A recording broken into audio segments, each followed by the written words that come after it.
Ang inyong maririnig na pagbabahagi ay AI voice hango sa pananampalataya at testimonya ni Randy Ramos. Sa kadahilan ng damage ang kanyang vocal cord at pansamantalang hindi siya nakakapagsalita ng maayos. Naway mapagpala kayo ng pagbabahaging ito at mailapit kayo ng higit sa Panginoong Hesus. Mga kapatid, isipin ninyo ito. Parang naghanda ka buong araw. Ayos ang damit mo, planado na ang gagawin mo. Excited ka pa. Pero biglang may nangyari na hindi mo inaasahan.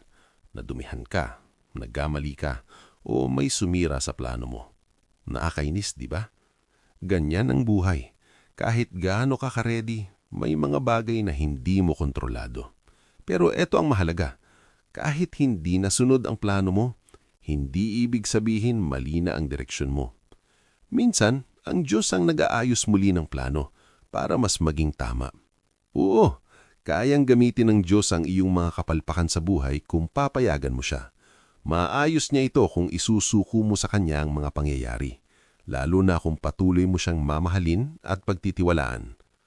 Romans 8:28. Alam natin na sa lahat ng bagay ay gumagawa ang Diyos para sa ikabubuti ng mga nagmamahal sa Kanya, silang mga tinawag ayon sa Kanyang layunin. Ibig sabihin nito, kahit may mga pangyayari sa buhay na mahirap, masakit o hindi natin maintindihan, kayang gamitin ng Diyos ang mga ito para sa ikabubuti mo, lalo na kung nagtitiwala ka sa Kanya. Hindi ibig sabihin na lahat ng nangyayari ay mabuti, pero ibig sabihin, kayang gawing may magandang kahihinatnan ng Diyos kahit ang mga hindi maganda. Manalangin tayo. Panginoon, maraming salamat po sa araw na ito. Kahit minsan hindi namin naiintindihan ang nangyayari sa buhay namin, alam naming may plano ka. Tulungan mo po kaming makinig, matuto at magtiwala sa iyo. Gabayan mo po ang puso namin ngayon. Amen. Mga mahahalagang aral na maaari nating tandaan. Unang aral, matutong magsimula muli. Simple lang, ang buhay ay parang laro na may maraming level. Kapag natapos mo ang isa, hindi ibig sabihin tapos na. May panibago na naman. Minsan mahirap kasi akala mo okay ka na, pero may mas matindi pa palang haharapin sa buhay. Titigil ka na ba? Isipin mo ang mga natutunan mo sa mga nakalipas mong karanasan. Darating din ang panahon na matatapos mo rin ng iyong lakbayin. Habang nabubuhay ka, may pag-asa, lalo na kung sumusunod ka sa Diyos. Si Gideon, hindi niya pinangarap maging leader. Mababa ang tingin niya sa sarili niya, pero pinili siya ng Diyos. Kahit nabawasan ng hukbo niya mula 38,000 hanggang 300, nagtagumpay pa rin siya. Dahil lang Diyos ang may plano. Proverbs 19:21. Maraming plano ang nasa puso ng tao, ngunit ang kalooban ng Panginoon ang mananaig. Ibig sabihin nito, okay lang magplano, pero tandaan, ang masusunod pa rin ay ang plano ng Diyos.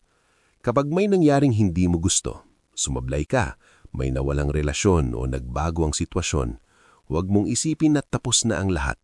Isipin mo, bagong simula ito. O mas mabuti, may plano ang Diyos. Ang Diyos ay Diyos ng pag-unlad. Huwag kang bibitiw sa Kanya. Kahit tingin mo puro kasablay, ibang tingin ng Diyos sa iyo. Pinapayagan niya ang mga sitwasyon sa buhay mo hindi para saktan ka, kundi para turuan ka at iangat ka. Sa gitna ng pagbagsak, iunat mo ang iyong kamay at tumingin sa Panginoon pamaraan ng panalangin at pagbabasa ng Kanyang salita. Ikalawang aral, matutong magsabi ng hindi. Isipin mo na ang oras ay parang pera. Hindi mo pwedeng gastusin sa lahat. Kailangan mong piliin kung saan mo ito ilalaan. Humingi ka ng gabay sa Holy Spirit kung paano mo gagamitin ang lahat ng meron ka para makapagbigay ng kaluwalhatian sa Diyos. Minsan, may mga bagay na okay lang, hindi masama, pero hindi rin yun ang best para sa iyo dahil hindi yun ang kagustuhan ng Diyos. James 1:5, kung ang sino man sa inyo ay nagkukulang ng karunungan, humingi siya sa Diyos at siya'y bibigyan. Ibig sabihin nito, kung hindi mo alam ang pipiliin, humingi ka ng tulong sa Diyos, tuturuan ka niya. Kapag may opportunity, huwag agad oo, manalangin muna. Ito ba ang gusto ng Diyos para sa akin o distraction lang ito? Ikatlong aral, matutong maging malikhain sa plano ng Diyos. Minsan, iniisip natin, hindi ko kaya kasi kulang ako. Pero ang Diyos, hindi nakadepende sa dami. Kaya niyang gamitin kahit maliit. Kung iaalay mo ito sa Diyos, gagabayan ka niya kung paano mo gagamitin. Maaari ka ring kumonsulta sa mga taong malapit sa Diyos. Si Gideon, hindi gumamit ng karaniwang sandata. Banga at ilaw lang ang hawak nila, pero doon sila nanalo dahil ang Diyos ang kumilos. 1 Corinthians 27. Pinili ng Diyos ang mga mahihina sa sanlibutan upang hiyain ng mga malalakas. Ibig sabihin, kahit pakiramdam mong maliit ka, pwede kang gamitin ng Diyos sa malaking paraan. Huwag mong hintayin maging perpekto ka. Kung ano ang meron ka ngayon, gamitin mo na. 3 praktikal na hakbang.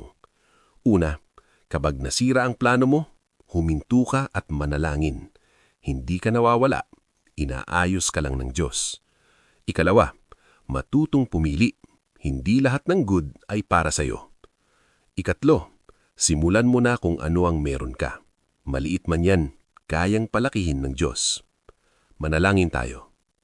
Panginoon, salamat dahil hindi mo kami pinababayaan kahit hindi namin naiintindihan ang lahat. Turuan mo kaming magtiwala kapag nagbabago ang plano. Bigyan mo kami ng lakas magsimula muli, karunungang pumili ng tama, at tapang gamitin ang meron kami.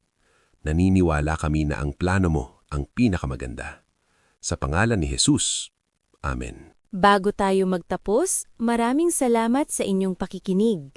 Kung kayo ay natulungan o napalago ng presentasyong ito, malugod naming dinatanggap ang inyong suportang pinansyal para sa ministeryong ito. Ang inyong tulong ay makakatulong upang maipagpatuloy ang gawaing ito. At humihingi rin kami ng panalangin at tulong pinansyal para sa patuloy na paggaling ng boses ni Randy Ramos. Maraming salamat po sa inyong suporta.